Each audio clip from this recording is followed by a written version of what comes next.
we're going to sew these two curves together, and I'm going to let you guys watch my technique as I sew the two pieces. The first thing you need to remember is you want to start off with the piece hanging over the edge at least 1/4 inch. And you'll notice if it's correct when you stick it in your machine. You'll see if you stick it against the edge, it should match up right at the needle. So the two colors will match up at the needle. And then what you're going to do is you're going to put your left hand on the left top piece and your right hand on the bottom piece. And I like to just use my index fingers to pinch the fabric, and then I'll begin sewing with a scant 1/4 inch. As I sew, my goal is to have, I use a 1/4 inch presser foot, and up until this point you'll see that nothing's matching up here. But when it gets to the edge of my presser foot here, that's where I'm starting to actually match up the edges of the two pieces of fabric. And I just gently work the two pieces of fabric together. You don't want to pull on the top or pull on the bottom, otherwise you're going to end up with the incorrect amount of fabric at the end. So you just want to gently guide it.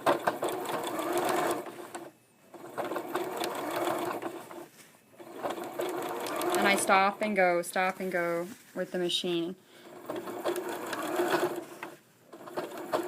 making sure that as well that these seam allowances are folded the correct direction as I'm going over them.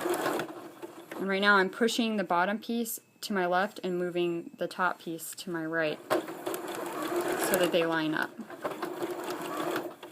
If you come across any bumps on the top, go ahead and stop, lift your presser foot, push the bumps out, and then continue. You don't want to sew over any lumps or bumps, otherwise you'll see it when you finish.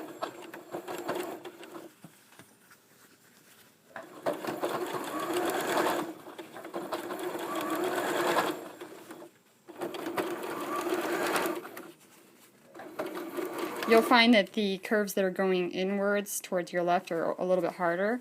So when you get to those, you can just go really slow and do just a little bit at a time.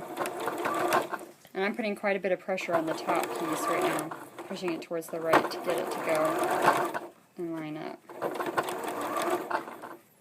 When you get to the end, you're going to always end up with more fabric on the top, which is accounted for when we started with the block to begin with, so that'll be cut off.